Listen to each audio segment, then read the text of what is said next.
Focus. We're live. Hello, everyone. We are live. I'm trying to get my camera to focus me. Recognize me. This is my face. We're the only show in town, Ak. We're the only show in town. That's right. Everybody else just goes off to the cottages after July 1st. They're done. They're done with this thing. We are not. We are still here. We are fighting for you. Well, let's just say this. Everybody was probably on the road last night at about 7 o'clock when the trade that broke.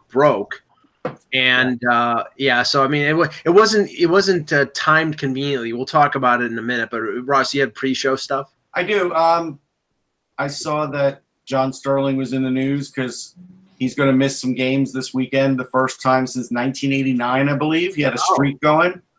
And I guess it's because he's a little under the weather. So, but again, pretty amazing that a guy could go all this time and never have a day off during the baseball season. Like, that's incredible if you think about it. Like, it's an Iron Man. And the funny thing is that since I think it was 2003, so starting with the 2004 season, he has done every inning. Right. And it's funny because the reason that happened was, I mean, he used to share the radio broadcast with Michael Kay.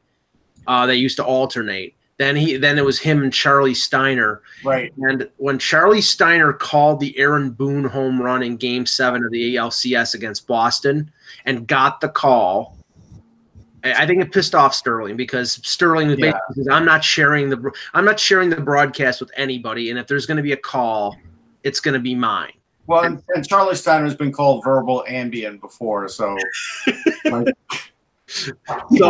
Yankee fans wanted John Sterling in there. But it is an amazing thing, and I have to take off my cap to him because it's, he says he's a little under the weather. It was bound to happen. Now, the other interesting thing about Sterling is he won't say what his age is, even though they're guessing he's at 81, and we all know he was a hockey announcer, too, for a while. Yeah, he's over 80. I know that for sure. Yeah. Yeah, so I think he did Islander games, right? Yeah, Islanders in the 70s. Right. Yeah. So there we go. So okay. All right, Ak, we're ready. Ak, can't hear you. He muted himself. I know. I'm here. I was going to say a lot of people didn't know who John Sterling was, but they probably, who is John Sterling, just so people know. Okay, so he does Yankee games, but he's been in the announcing business since the 70s. He used to broadcast the Atlanta Braves before he joined the Yankees, but New York Islanders for one season, I think. Okay, cool, excellent. All right, let's take this. Panda may have a couple words to say back there. She keeps barking. You all right, Panda? What's going on? Where's the narwhal? I know the narwhal of offer sheets is not here today. It's been deflated. But yesterday, Kevin, you missed it. During the show, I had a giant inflatable narwhal that I would put on the bed whenever an offer sheet was discussed because you had said that offer sheets like narwhals don't really exist, right? So, right, and they still don't exist. You actually call that what the Montreal Canadiens did an offer sheet? Yeah, I actually did call that yesterday. The Canadiens were in our offer sheet, Aho. That really wasn't an offer sheet. An offer sheet is something that gives makes them think and give pause to whether they're gonna. I mean, you essentially. I was surprised you didn't put forth the conspiracy theory that the Canadians and the Hurricanes were working together in order to get a contract worked out between the Carolina Hurricanes and Aho, because this couldn't have been worked out better for the Carolina Hurricanes. Like this is really well, I don't know, cash wise, Kev, they weren't going to give them all that cash up front. So no, they weren't. But the misconception about the cash, and I had a long talk with the GM about that today, because I knew this because we went through this with the Weber situation. Like the reason people thought that the Predators might not match because of the Weber thing is that they were a small market and it's a lot of money, and it's not easy to pull $21 million out of a business. But in talking to a big market team at that time, they said, nobody has a large amount of money tucked away in their safe that they pull out in these situations. And as a matter of business, oftentimes even big market teams have to take out business loans to to cover shortfalls in order to kind of operate in business. It's a standard operating procedure. So what the Nashville would have done would have been the same thing that the Detroit Red Wings would have done, or the Pittsburgh Penguins. They'd take out a small loan, or the owner will have to go deep into his pocket, but nobody has $21 million in cash. So yesterday when that happened, I thought I was missing something, and I ran it by a GM, and he said, I have no idea why they would do this. Like, that's a fair market offer, right? For Aho. Like, there was no chance that the Carolina Hurricanes were not going to match that. No, we all agree that, but Carolina wasn't going to offer him this much cash up front. No, but it doesn't hurt. What Carolina, I think, Kevin, should be weary of is, and what I'm actually, the whole fallout of this that I find really interesting is there's been some unexpected cheerleaders coming out for the Hurricanes that I didn't see coming. And that was a little disappointing. Maybe certain people from a large online publication that has funding issues of itself based out of Silicon Valley. Yes. Yeah, you know what I mean? All of a sudden, everyone's cheering on the Hurricanes ownership. Well, anyhow, I think the interesting thing about this is when you look at the dollars and cents, Montreal probably had they took a big swing at a slow pitch, thinking, you know what, if we hit, we might get this out of the park, or we might not, and it doesn't matter to us. We get it out of the park, that's awesome. If we fly out, we don't really care. Back to plan D. And the reason is, if they went higher, it already sort of impacted what they were going to have to deal with their cap. right. But also, if they wanted to price Carolina out of it, they realized 4 first-round picks isn't worth it. Right. Well, And that's the hindrance here. But that, you see, And I think you're making my point about the offer sheets and why we don't do it.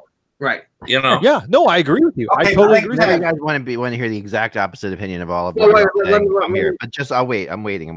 Heck, I'll let you go. This is the one last thing. Yeah. The one thing everybody is in agreement here is Tom Dundon, if he'd have just negotiated in good faith and gotten this deal done, none of this would have happened. And there are some people, Kev, that believe that if the Canadians had gone up to the next step, not to the 4 first-round picks, but to the 2 first, second, and a third, an offer, say around $10 million, that would have given Dundon maybe some pause. Now, I think he's going to match one way or the other. Yeah, he was. They were going to match no matter what. But saying all that, to me, that would have been at least a legitimate offer sheet. Now, I mean, obviously this was a real offer sheet, but when he made it, nobody in the league thought they weren't going to match that thing because it was a reasonable, right? It was a salary. Yeah. It was midway. It was almost midway between his ask and their offer. Right. The years were different.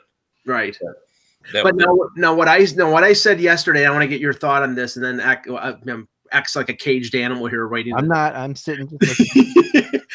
I'm perfectly fine. I think Mark Bergevin and Doug Wilson did the other teams that have RFAs a big favor, because not only Aho, who I think it was at the top level of the RFAs, him, Marner, Rantanen, this contract is $8.4 million for 5 years. Timo Meier, who scored 30 goals last year, is probably one of the more underrated of this RFA class. He got a 4-year deal for $6 million AAV.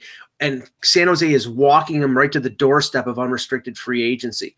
I don't know how Rantanen, Marner, Braden Point go to their teams and say, I want $10, $11 million, when these guys, the other teams are going to use these as comparables and say, you're out of your mind if you think we're going to pay you $11 million. Yeah. No, I mean, that's fair. But I mean, I think that was going to happen no matter what. Like, the ask for Aho was 9.5. That's only $1 million difference. So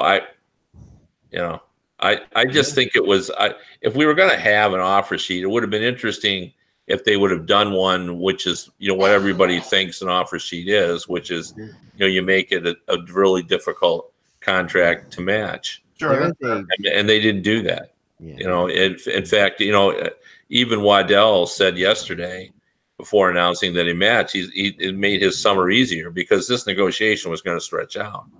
And Aho really appreciates, like, honestly, like think about if you're Aho and you hear him say that, like, so you just would have given me this money, I didn't have to go through all of this, like, no, but those guys are big boys, like they know how. I know they do, but I'm just saying that, from a perspective of like this is how I feel. Marner is another story. I don't want to get into Marner yet because we will, but all right, I'm going to throw out there is a perfect storm happening, and I have my tinfoil hat here, but I'm not going to use it. Okay. But and I'm not going to say that this is. I'm trying to, these guys, these Montreal Canadiens, and they're not idiots. The people running this team are not dumb. I think Marc Bergevin has done a very good job actually as the GM of the Canadiens for the most part. And he has. Some people call me a Canadian apologist, whatever. There is definitely as much as there's two hater groups at the same time. 3 if you count the people who hate me for even saying that there are 2 hater groups, but there's 2 hater groups. There's the people who just love to hate on the Canadiens and say, "Oh, well, that's a stupid thing for the Canadiens to do." Like, what? Oh, I can't believe the Canadiens would do this. This is ridiculous. And then there's the people who want to hate on small market teams like Carolina, who are like, the big bad Canadiens are doing this to the small, tiny Carolina Hurricanes, right? It was a little like kind of the opposite of what happened before when Carolina attacked Detroit, way back when, where it was like a small team attacking a big team. This looks like Montreal Canadiens are bullying them. I've heard that a couple times, like from and who says bullying? I'm just saying this. I'm not saying I agree with this, but I'm throwing out all the perspectives that are existing out there because they're kind of important to take into account for a second. And then the Hurricanes did something today that just baffled me and really made me think to myself, okay, they are in on this joke, or they're screwing with somebody, or they are completely and utterly playing into what I had suggested could happen yesterday after I heard the offer sheet was going on.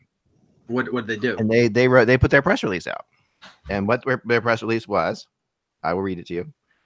It was that the Hurricanes have announced that they intend to match the offer made within the next 7 days, right? Right, but I intend to pay you next month. I intend to marry your daughter. I intend to be a good person. I intend to put my children through college. I intend to eat lunch after no, but when you say you intend to do something, right, and you'll do it within the next 7 days. Does that give you a warm? And when someone tells you that, I need my car fixed. I intend to fix your car in the next 7 days. They're screwing. How does it make you feel? They're screwing Montreal in this instance until they file the paperwork with the league and say we've matched. Montreal is in limbo here, and that's maybe they are. And that would make, and there's some logic to that. I totally get that. You know who used to do this, Ek? Wimpy used to do this to Popeye all the time. I intend to pay you over for a hamburger on Thursday. Tuesday, right? I'm sorry. Yes, there you go. So I'm not up on my Wimpy. I can't remember my Wimpy stuff very well. Spinach, right? But let's pretend for a second, and you know the people involved way more than I do, Kevin. So I'm sure that I'm wrong. But I'm just going to tell you. I'm just going to throw this out there, and I'm going to say that this is what happens. Okay, this comes down yesterday, and Dundon, once Tom Waddell finds him on the golf course somewhere. Dundon's going to say to Waddell, "Well, what options do we have?" That's what any good owner would say. What are we going to do? We got to match it. Of course, we got to match it, right? That's what options are there.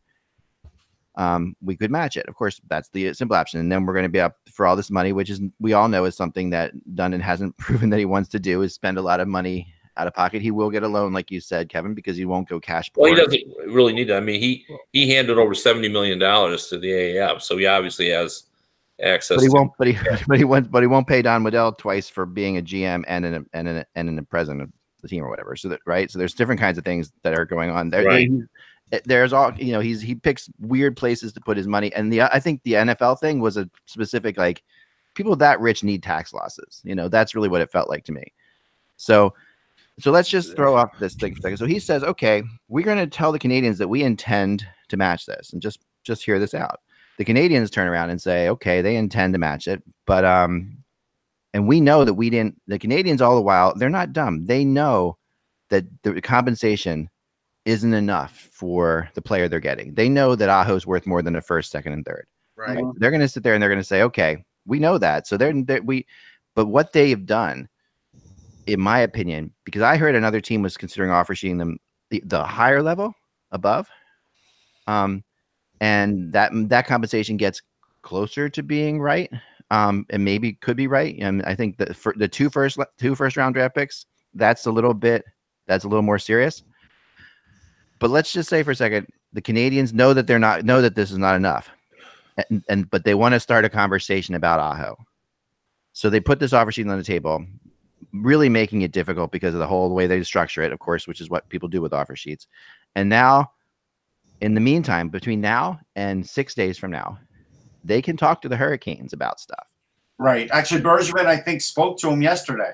And they can say, listen, we'll throw in Jonathan Drouin, and we'll make either in a separate trade, or we'll take the draft picks that we give you and you'll trade back the second round draft pick for Jonathan Drouin and a third round or a second, and figure out a way to make this, to give the Carolina Hurricanes an out, because they can say they were going to match the offer sheet, but it worked out better for them, and give the Canadians a way out. Now that's just, so when I heard in 10 today, that's where my mind went to right away.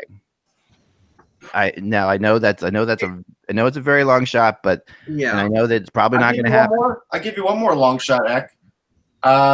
Since there is no move or anything like that in this contract, who's to say in 2 or 3 years that Montreal doesn't acquire him anyhow, and they already set his contract? 12 months. Right, and the fact is here that no, but I mean, we don't live longer than 12 months. Maybe you're right. They got to go at least a year, and that's fine. But if they do it, they can. It doesn't mean that they can't do other things. And the Carolina Hurricanes don't match the contract. Right. If the Carolina Hurricanes don't match it, and they say, well, we intended to, but then Montreal gave us some incentives not to, and that now suddenly, what happens, Kevin? Is that possible at all? Well, no, but I mean, first of all, the Hurricanes had decided to match before they got the offer. Right. It's just a strategy that when you're a smaller market, non-cap team, you must decide. Now, saying that, had it been 14 million, who knows?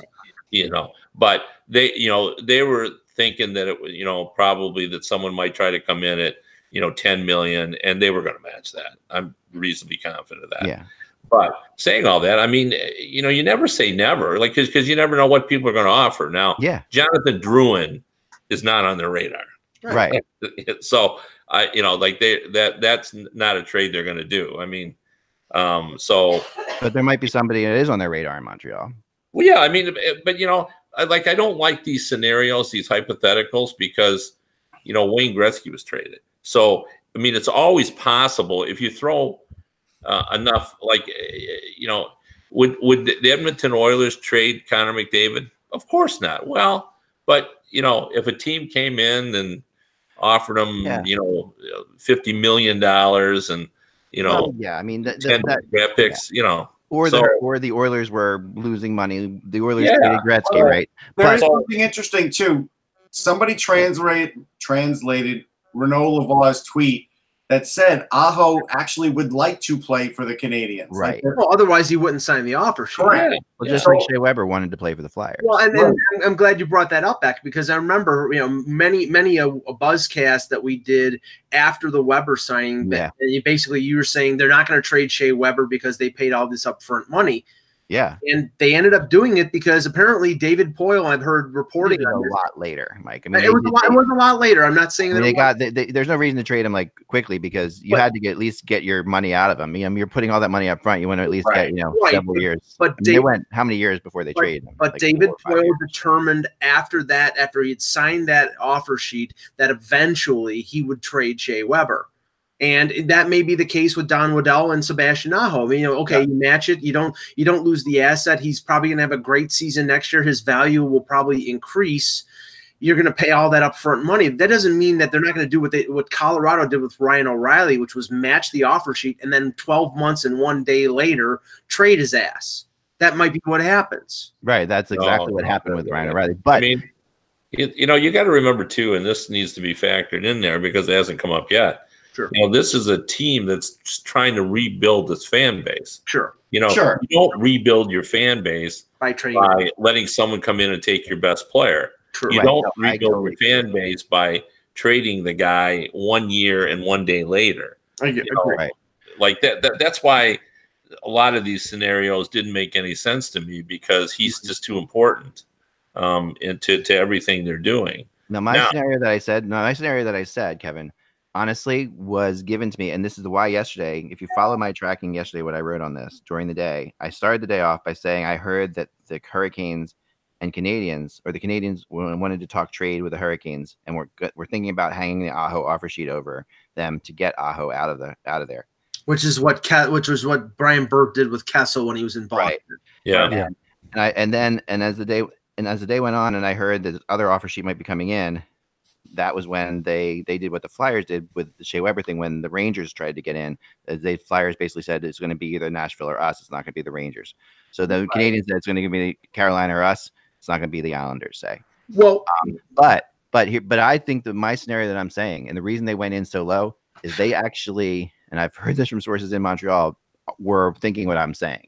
That could be done. Now, they that might be totally underestimating and doing this typical, like, this is a small market Carolina team or Dundon's not smart or not sharp, right. or whatever. But I think that is why the Canadians did what they did. Well, Kevin, let me ask you this: do you think, because one of the things, like we said before we started recording, one of the things that happens by Waddell not slow walking the paperwork and not matching right now, but in 6 days, say, is he locks Montreal into place. Do you perceive that Montreal, after this is officially matched, is going to go out and say, okay, Matthew Tkachuk, you're up next. We're going to offer sheet you? No. Yeah, I don't, because they clearly don't want to offer the kind of money that would give you pause. But plus, they're not going to work. That's the reason they don't, do them. Like, right. It's too hard to get. I mean, at least Eklund, your scenario at least sort of acknowledges that, saying you put the offer sheet in to signal, I want to make a trade. Well, can't they just call up and do that? They can, but but if they do that, then they're suddenly in a trade war with somebody. They're suddenly in a trade. That's how the Flyers back then with the. This is more exclusive Flyers now. Going to be in a trade war with the Rangers for Shea Weber. I think the interesting thing here that gets lost is if Renaud Lavoie is correct, and I don't have any reason to think he isn't. If Sebastian Aho wanted to play in Montreal, then there's probably some other talks that went on. And at the end of the day, his agent probably had talks to Carolina. There was a leak of a contract that he declined. Whether that was right or wrong, we don't, there's various sides that say it was this amount for this time or whatever, the $6 million for 8 years. Somehow he made the decision as a player that he was open to an offer sheet. How his agent conducted himself to get that offer sheet is probably the part that's interesting, and maybe the area here that is a little bit confusing. And I think you can't discount that importance on this. So, Kevin, I really like your point about the idea that these guys don't have stacks of money lying around. What they have is they have these massive operating lines of credit. Yeah, they use huge pool of capital to, particularly the Canadian teams, to do currency arbitrage and stuff like that. And they move it around, but they're not sitting there waiting to write a check. And I'll lay dollars to donuts in the field that Jeff Molson plays in with some of the news that's out there on Dundon. He tried to slip one by thinking this guy doesn't have anything to write a check with. Right. He probably put a little pressure on him. He probably did some forensic accounting of some sort. But he's got people did put all that money forward for the football league. I mean, he has money. Yeah, and I think that's what it was. But he knew from Aho's agent, they knew, Bergevin and Molson knew that there's an opportunity here. We'll go after this opportunity, and if it doesn't work, we've got a couple other ideas, and maybe there is a trade that comes. Maybe there's something else on here that works and stuff. But I think the idea is whether it's an easy offer sheet to match. discounts the fact that there's some other strategy going on and some other gamesmanship, and we should be looking at that in a different way as opposed to whether an offer sheet's right, effective Peter, tool or not. Because I think market inefficiencies are what they're trying to find, and we may not see it yet, but they may have thought of it yet. And the market inefficiency they found here is that they did find that Aho didn't want to negotiate with the Hurricanes. I think, and that's the impression I got, at least, that he wanted that Aho's agent said they would rather, because they knowing that the Hurricanes are going to match, they'd rather negotiate this contract with the Canadians and think that the Hurricanes are going to match it, because negotiating with the Hurricanes was not. And that tells me something about the culture of people trying to deal with the Hurricanes right now. Like in that no, Kevin? No. I mean, what this said to me is, hey, we can get this guaranteed now. We know we're going to get our money. Right. We don't have to fool around. We don't have to go back and forth. If you can negotiate with a person you don't necessarily fully trust versus well, there wasn't any negotiation. They kind of laid it all out. They told them beforehand what they wanted to do. Okay. Put it $1 before, so that they, wouldn't get up to the 2 first-round picks. So there wasn't really any. I mean, this is a cleaner way to get a contract. I mean, they may not enjoy the process. I mean, that is possible. Because you look at what's happened since Tom Dundon took over. They have drawn the line. You're absolutely right about that. So they may feel that way, but I think the Montreal situation was. I think Montreal went to them and said, "This is what we plan to do," and they thought, "Boy, that's a really good thing." I don't think there was any negotiation. Well, I agree, but there is one other thing, and I think it was either Renaud Lavoie or Connor McKenna that said it. And I'm just looking at it on Cap Friendly. Tom Dundon doesn't like bonuses. He doesn't like signing bonuses. He doesn't do that. So at one point, one way or another, that comes from someplace, and it creates a headache. Well, it creates a culture, right? There's a culture. If you're Carolina Hurricanes, who have financially distressed for some time, and you're trying to maintain a budget, that's one angle in this that can't be overlooked. And yes, they were going to match it, but it doesn't mean it's the way you want to match it. Right. That's the point. And I've said this for years. If you're going to sign a player, you want it on the terms that you want to negotiate, not the ones that someone else negotiates for you. So make no bones about it. The public face of this is, of course, they're going to match it. The AAV doesn't bother us at all. Thanks for doing that. But behind the scenes, they're probably like, this is a real pain in the butt that we don't need. And I think that's something that you can't discount. Well, I think that would have been true had they come in at $10 million. But I think at 884, I like, when you're starting out, even if you're, saying you're buying a used car and, you call the guy on Craigslist and he wants it for wants $9,000 for, and you make up in your mind, okay, what I really want to do is try to get that car at 8,000. So we all know what that entails. You offer 7, right? Okay, and then then you start negotiating. Well, I would say that the Hurricanes knew if it's true that their last offer was 7.5, that they knew they were going to end up settling somewhere in that mid $8 million range. Right. I think both sides probably knew that. But it usually, as we all know from covering countless negotiations, takes a while to get there. Yeah. So I think they're being truthful when they said they were at least happy. The reporters who covered Don Waddell's press conference, which came almost immediately after getting the offer, described him as joyful. He did agree. I mean, he was great in his press conference. Yeah, he was funny. He was glib. Well, that was sincere. No, I believe it. And Don Waddell, they are so freaking lucky. Because London needs to pay Waddell. This essentially became like an arbitration. Yeah, it did. So now, here's the other thing. I think you're absolutely bang on when you said there was reason to wonder what Tom Dundon would do, because we know he has tried to draw lines on things like bonuses, how much is paid coaches and general managers and so forth. However, what I kept hearing was they thought, he may not have any money because, he went into bankruptcy court. Well, if you just gave, the AAF $70 million, if you were involved after he bought the Carolina Hurricanes, he tried to join in a partnership to buy the Carolina Panthers of the NFL.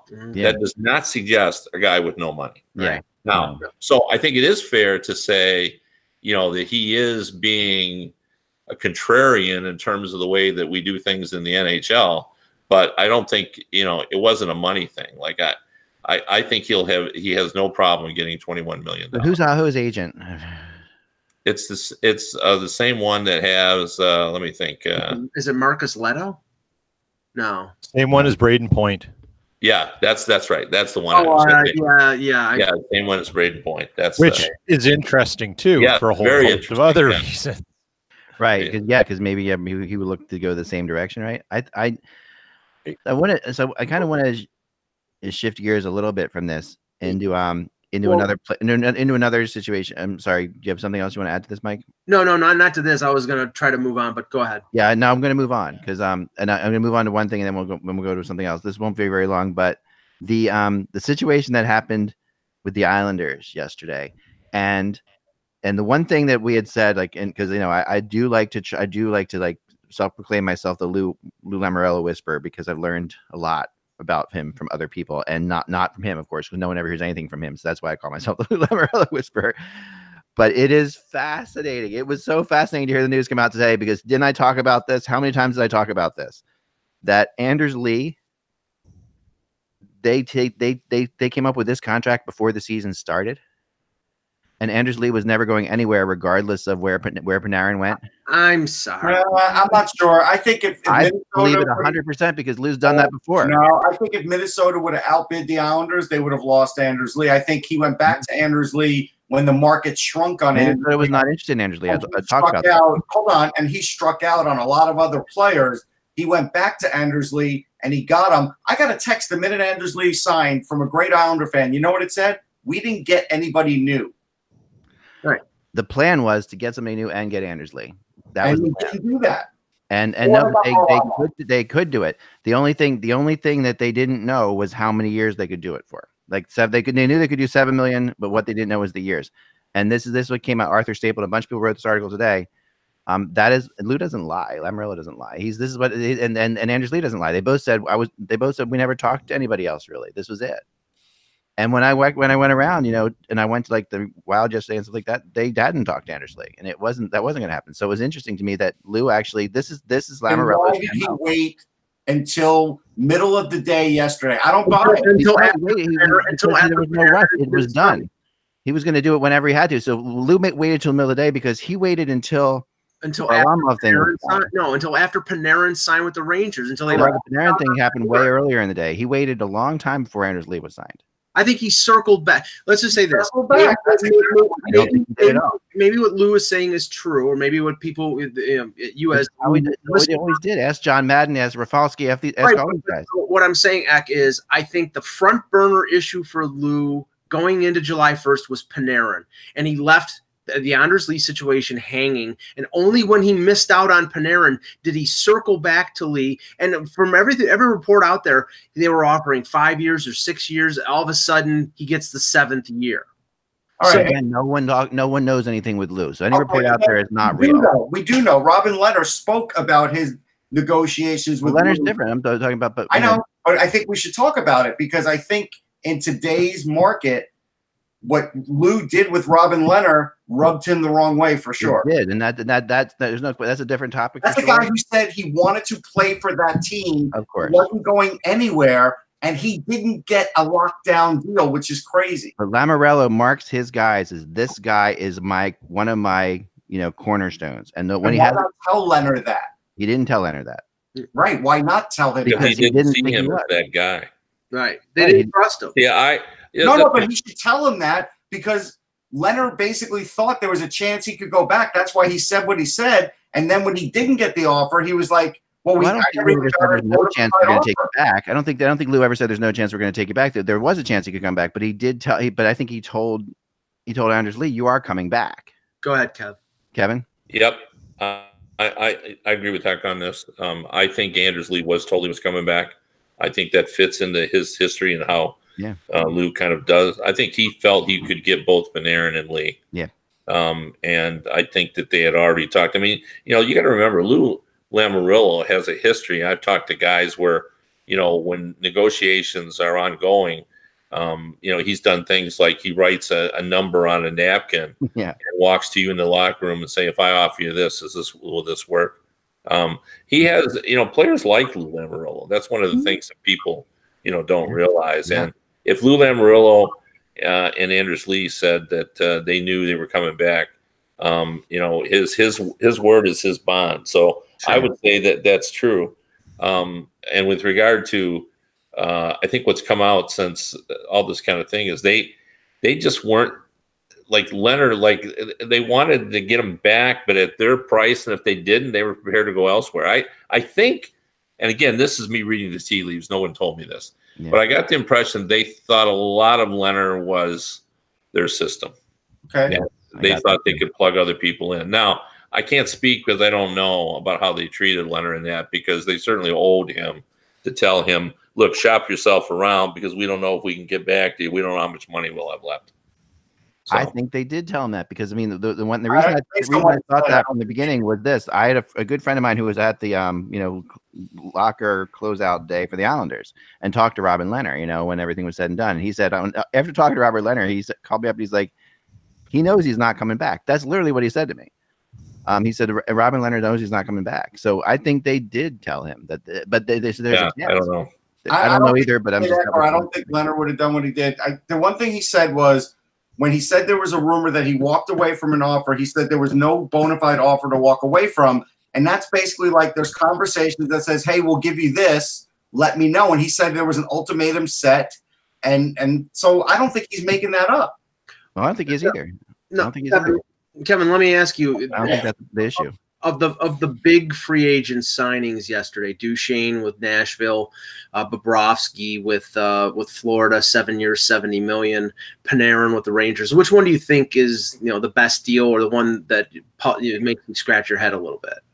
Well, I think the best deal is the best player, and that's Panarin. Like that's helping transform the Rangers. Like they still need another center for sure, but you look at that team now. On top of Trouba, on top of Fox, on top of Capo, this team has gone from rebuilding. What was it, 18 months ago? How long ago was that when they think? Yeah, 18 months ago is about right. To being a team now that it sort of is reminiscent of what the Maple Leafs sort of went through. Where now you look at that team and in terms of their future, you go, wow, yeah.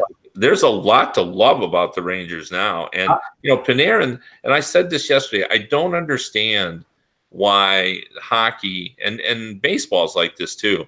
I live in Detroit, and there's a lot of talk about, who gets traded because the Tigers are still rebuilding. People view 27-year-olds like they can't be part of a rebuilding. Well, why is that? Panarin is just 27. Right. The Rangers are going to be competitive within a couple of seasons at worst. I think they'll be 12 to 15 points better. That may not be enough to get in the playoffs, but it depends on what happens. They'll be in the mix. Kev, I'll tell you this. I was on New York radio Sunday night. They kind of rushed me at the end. They said, where's Panarin going? And I said, the Rangers in the first hour. I said, it'll be the first hour of free agency. The only reason I said that, I didn't have any sources. I just went off history. And history told me that if it's the Islanders bargaining with the Rangers and the Islanders don't have a set arena, the Islanders are going to lose this bargaining. And they did. Well, here's the other thing about the Rangers. We know the story of the scorpion and the frog. Yeah. The Rangers are always the scorpion. They are. Even in rebuilding, they can't resist, getting the stinger out. They got to go big. No, they totally play this. What is the term? And I'm trying to dig. I was looking for it all day. When you go on eBay and you're trying to do an auction and you get in at the last second with the right bid that should have been there all along, that's yeah. There's a term for that, right? An opportunistic. There's an actual internet term for it. But that's what the Rangers did. Yeah. In my opinion, a lot of people I was talking to were thinking he was going to go to the Islanders because the Islanders' offer was so gigantic, right? And yeah, the Rangers were consistent though. They told them all along they weren't going over that spot. So they played chicken with the Rangers. I mean, and that they played chicken with Panarin essentially. And they said, you can go take the Islanders thing, but we're still here. And at the end of the day, he just said what they were offering was the 11.6. Is that what it is? Mhm. Yeah. Slash Manhattan slash Yeah. Brighton Oh, yeah, Beach yeah. slash Yeah. you know, and the Islanders can offer Brighton Beach as well, but they don't offer Manhattan. Well, I You mean, know. somebody So, says, you're making $12 million from the Islanders. Why can't you have a Manhattan penthouse? It's like, okay, let's see you get to practice in games. yeah, but it's not the same, you know that. But yeah, I mean, it was I just thought, going back to your question, I thought that was, even though they didn't get a bargain, like you're paying a lot of money for him. But what I'm struck by for Panarin, 4 years, 320 points, 80 points per year. Yeah. And he doesn't miss games. No, he's durable, and he is a catalyst on the power play. He's not a goal scorer on the power play. But he's a catalyst on the power play. 25% of his points come on the power play. And I think he, as a Benajad, he's a good fit for him. But they still have to go out and get another center. Well, I don't know. See, here's what I think people are forgetting, too. So they have a lot of kids that can play center. Some were second-year players. Kratzov's a first-year player. Now, Kokiemi did it out of the box first year, right? Kratzov played in the KHL. He might be able to walk into a center position, not top-line center. They have Zibanejad for that. But he might be able to walk into that third-line center position if they want to try him at it. I think they need a second-line center. I know, but I'm just saying to work him in. Hito, I don't think, is a center. But Anderson now, which I think is his third year, I think there's a chance he would make it as your fourth-line center. They have Bunievis as another guy that plays center. Like, I think they could fill in the gaps there. I think what they need to do is pair Panarin with the Russians, or at least one of the Russians like Buchnevich, and let them open things up because there's a lot of skill there. But also Kakko is the guy that's sort of lost in this whole equation. He might be on their top line. I mean, it depends how they want. I think he will be. I think he'll play with Panarin and Zibanejad. Yeah, so I think it's a hell of a line. It's a hell of a line, right? So I think they might be able to get away with this without another center, without having to dip into one. But we'll see. But here's the question, though. I think it's fun to talk about because I know I've seen some kind of discussion about it out there. And that is I think everyone saw Duchesne as a good fit for what the Predators wanted. They need to improve their power play. They need to improve their second line. Right. But that doesn't mean Duchesne's going into second line. Do they break up their normal number one line? Because Johansson did score a lot of goals. Duchesne could score goals. So do they move him on that top line and then move Johansson down to the second line? I would. I think they do. I mean, I would. I think the matchups are better. And you know what? I just thought of Rangers still have Howden. Howden could play that, and they still have Nemestikov and Ryan. Yeah, but here's my only take on that, Russ. I mean, all those players you mentioned are all quality players and everything. But if you're trying to compete, the first thing I always look at when I'm comparing teams is who's their number one and number two center. Like, well, Ryan Strome is their number two center, right? And that's not good enough. Not yet. Not in a division where you have Crosby and Malkin. No, it's just they just need to kind of upgrade that. The Bobrovsky deal, and I think it was Russ. You basically said that you believe, and I think this is right, that they promised Quenneville when they hired him as coach that they were going to get Bobrovsky, but spending $10 million in Florida, which means he's the highest paid goaltender in the NHL. Carey Price is making 10.5, but he has all those Quebec taxes. Sergei Bobrovsky is the highest paid goaltender in the NHL, and we know his history of injury problems. I don't know. I'm a little skeptical on that one. Yeah, I told you I'm insuring his groin for $8 million. I mean, that's what I'm doing because. Well, I mean, it was a huge win for the goaltending fraternity because, especially upper echelon goalies like Holtby is going to be an unrestricted free agent coming up next year, so. That raises the bar for the top goalies, to be sure. And, he doesn't have a cup. He has Vezinas. And, so it's going to be interesting. That'll stabilize that position provided he stays healthy. So, You can't blame them for wanting to get Bobrovsky, but they made 4 moves. How much better are the Panthers? I think they are better because Luongo's hip had just gotten too bad. But I liked all the guys they took, but all of them come with question marks. I mean, Connolly has scored 20 goals once last season. Right. I almost like Strawman as the best pick of that, just because, and he's all beat up. He's a really good transitional defenseman. When I watched them quite a bit last year, and they did lack transitional defensemen. They have some good talent up front that are like wide receivers that don't have a quarterback to get them the ball. That's real, and that's what Strawman should be able to do. Like that is if he's healthy. That's the thing. I don't know where he's at in his career. I will tell you this about Connolly. I don't know if you can count on 20 goals, but you could always count on him playing physical and controlling the puck. And he'll score 15 for sure. Right. And so I think that's a big upgrade for him, just to get that kind of player to put in with their other players. Yeah, I think if Luongo were healthy last year, they'd have made the playoffs. So I think we can at least say they're probably a playoff team. Right. And Achari is a good depth add. I mean, they're not paying a ton of money for him. I like him, actually. So, yeah, that's not bad. Let's move on before we have to get out here to the Maple Leafs. Please. For Kadri, the Kadri Len Barry, I want to call it Tyson Barry trade. This was we kind of had a feeling Tyson Barry would get moved. Right. But at the draft, it was supposedly Vancouver, but that was a big rumor. Ended up going for Myers. This is a great trade for, I think, both teams in my mind. Yeah. I really feel like both teams went out. I am a little bit surprised by the amount of money of Tyson's Barry contract that Colorado hung on to. That had to be part of the deal. Part of this deal that it was essential to the Leafs. And if you look at it, they opened up $2.5 million in cap space on this trade at this point right now. Kerfoot's an RFA. Barry, Colorado's retaining $2.75 million. That opens up $2.5 in cap space. The Leafs have over $16 million in cap space. So anybody who's going to offer sheet Mitch Marner, it will be matched in 2 seconds, and that's not going to happen because we know that offer sheets aren't happening. But they put themselves in a position now that they can scare off a team if anybody had the flight of fancy of thinking that they were going to do it. That the Leafs are liquid.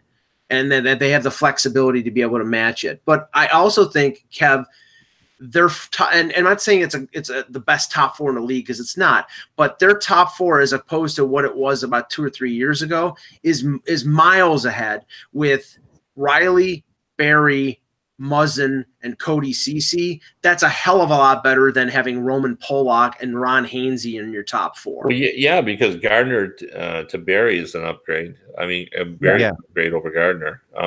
Just in point production. Yeah. Neither one of them are going to be confused with the top defensive shutdown people in the league. But I like that. I like the move from both perspectives. And Kadri is hard to play against, and he'll fit in right there. He probably needed to change the scenery, after the last 2 playoffs. Definitely. And I think Kyle Dubas can come out and say all he wants, that he wasn't bothered by Kadri. He was annoyed by Kadri last year. So was Babcock. There's no question about it. And we saw that in his final press conference, and he acted on it when he had a chance. Yeah, I mean, he played it the right way, because all day yesterday, the reports were, the Leafs are getting a lot of calls on Kadri, but they're not chopping him. Well, yeah, that's playing hard to get. That works in all aspects of life. But the thing that was, I think, the tipper on this deal was Kerfoot. They get a third-line center who scored 40-plus points 2 years in a row coming out of Harvard. He's a smart, good young player with speed, and they don't need tons of points out of your third line center because they have Tavares and Matthews. Right. So it's a perfect fit monetarily and age wise, and they get that top 4 defenseman. Now, the only thing, Kev, is that next year, Muzzin, Ceci, and Barry, all UFA. Now, I think they'll sign one of them because they've cleared up money going forward with trading Zaitsev and trading Kadri. But I looked at the UFA list, and in December, you know what the big rumor about who the Leafs were going to trade for? One of John Tavares' best friends, Alex Pietrangelo. he's a UFA. I'm not saying he's going to make it to unrestricted free agency, but if he does, and you've got 13 million in cap space dropping off with those 3 defensemen, you can bet your butt that the Leafs are going to be. We'll never see him in unrestricted free agency. Probably not, but I'm just saying. Yeah, I'm with Russ on that, but I also appreciate your enthusiasm. I'm not. I mean, I never thought this whole thing was about trying to block an offer sheet because, like we said, it wasn't going to have to happen. They needed the money to pay Marner. Whether they still have to deal with the problem with Marner is going to be these other contracts have been set up so far as like 5 or 6 year deals and 4 or 5 or 6 year deals. That's going to be the issue with Marner. Can they get a longer deal out of him? But the other issue is Barry is an upgrade on defense from Gardner, no question about it. Is CC an upgrade from Zaitsev? Yes, but not a big one. Defensively, yeah, he is. Yeah. Defensively, yeah, he's better. A lot better. And we know, and Kevin, we know from Babcock. Babcock loves those left-right combos. He has it all the time that he's been in Toronto. Now you have Barry right defense, CC right defense, right hand shot, both of them. They'll mix and match. They're defensively they're much, but now they just have to make sure they don't play Martin Marincin in the top 6. So the thing about Barry that I think Leafs fans need to prepare themselves for is you don't want him trapped in your own end. Right. And if Mike Babcock is going to look at this roster and say, how do I get the most out of this? He needs to take a look at where Barry excelled in Colorado with a counterattack rush that was literally like the Luftwaffe coming down on you in World War II. That's how potent it was. And I hate using any reference to those pricks, but that was the only thing that came to mind. That's how potent it was.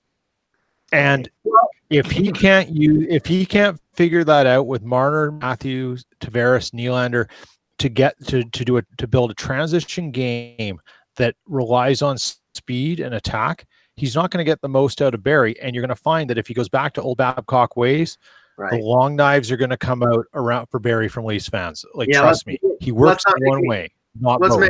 Let's not make any blitzkrieg references, but no, I think like I was saying yesterday, I could see Riley and Barry playing together. And on second thought, I think somebody called him a dwinger or a point forward. He is an offensive minded defenseman. I've been called a dwinger before. If you put him with Muzzin, who's more of a defensive defenseman, I think that's a pairing that probably works for the league. Yeah, no, it could. I mean. I like it. I mean, I've always compared Barry to Duncan Keith. He's not Duncan Keith, but he has similar good things and similar bad things to Duncan Keith in my mind. I got to go, guys. Okay, thank you so much. Kevin. Thank you. We are going to end the show, Tookie. But I think there's similarities in Duncan Keith's game. Like I've covered enough Stanley Cup Finals to know that the whole thing on when you were playing against the Blackhawks and playing against Duncan Keith was to make him turn his back. Let's send the puck in deep, make him turn his back, and Duncan Keith will give the puck away every time. And in the chat, our friend Funky Cold Zadina does raise a question that I've raised a number of times with the deal that they made. I mean, Kadri was one of the players on that team that played with grit and pushback. But the problem is Kadri had absolutely no impulse control, and his idea of pushback was to push Jake DeBrusk headfirst into the boards. So I think but many more times they were benefited by Kadri's play. Right. But he did not thrive in a third line center role. No, of course. Behind Matthews and Tavares, even though they gave him first power play time, it didn't work. He's going to be second line center in Colorado. And I told Peter yesterday after the trade, I think I actually was on the second Buzzcast, I said Mark Scheifele should get himself a neck brace because Kadri is going to reach my text. And Kadri is feasted on the Jets. Yeah. It's going to get ugly. I do have to end at 2 directly, but I want which is Obus, which we've already passed. But let me just talk about Gardner for a second, who's still out there as the kind of the big guy that we've been tracking today. And it's interesting because the two top teams I keep hearing are Montreal still, because Montreal now will have money to spend still, and Winnipeg. Right. I don't know how Winnipeg does it with their current situation. I mean, they need to replace. I know they need defense in a big. I know they need, but I mean, what do they have to work with in terms of cap space? I mean, Who's that? Sorry. the Jets. Do the Jets have enough cap space to re-sign Connor, re-sign Line and go after Jake Gardner in free agency? They do if Jake Gardner wants $3 million a year. Yeah, there you go. Right. No, it's a shame Kevin left because you brought it up, and Kevin Cheveldayoff mentioned yesterday at the end of the day, and I think we brought this up on the second Buzzcast, that he mentioned trades and there could be some activity there. I don't think he meant significant moves, but then we saw that Pierre LeBrun tweet out that people had talked to Connor's camp about offer sheets, and I'm curious if Kevin heard anything about that. But the interesting thing is no one's heard a thing out of Line A's camp. Right. There's not a sniff of news, which says to me that things that no news is bad news. As far as I'm concerned, no news is not bad news. As far as I'm concerned. We heard Waddell yesterday saying Waddell yesterday suspected the offer sheet when he first wouldn't get any response from the agent of Aho. Yeah, and I think Kevin Cheveldayoff has come out and said they match all offer sheets. But I think the interesting thing here is if Chevy's thinking there's a trade and he believes there's some options in there, he's got a few things to play with, but he's got to be pretty sure that he's got a handle on where these salaries are going for Connor and Line A if he's talking that way. And I think that's part of it that makes the Aho thing, not to bring it around to that, so different, is there was no real understanding of salary there that we'd heard from camps and other people. Like, look at the Meyer signing. They obviously found a fair thing, and there was no panic. No one talked about offer sheets for Meyer. Right. And that's where this comes from, is when there is a huge discrepancy between the player and agent and the team. And that's where you pounce on this stuff if you're going to, not because they're all hanging out and and agree, to say, okay, we'll get this done. You do your work first. We know we're in the ballpark, so we'll figure it out. Heck, I just had one more thing to say. I saw Dallas yesterday put up, Captain America comes to Dallas with Joe Pavelski. Dallas fans should just make sure they have to hope that Captain America isn't the Captain America at the end of Endgame. Oh man, you're right. You're right about that. I thought Pavelski's interviews yesterday were really fascinating. By the way, did you see them? Like when he would talk, he was right out, flat out, just saying, "Listen, this was about money. I'm sorry to say it, but I hate to be." But the players so rarely admit to it. Sure. That's what I liked about it. I liked he would come out and say, of course, that's what this was about. It was about money. And I don't mean to be a jerk about it, but I've got a family and I want them to be, I want them to go on for generations and be safe. And he's like, this is about money. And then he says, I already have some, you can tell his kids are already pissed at him for having to move because they've lived there their whole lives, But his kids, and he's like, I've already had some issues there. I'm going to have more issues, I'm sure. He's like, people are finding new schools and new friends. He's like, but and for me, it's the easiest. I'm just playing hockey. I do what I always do. But if my wife's got to find a new play, everybody's got to find a new thing.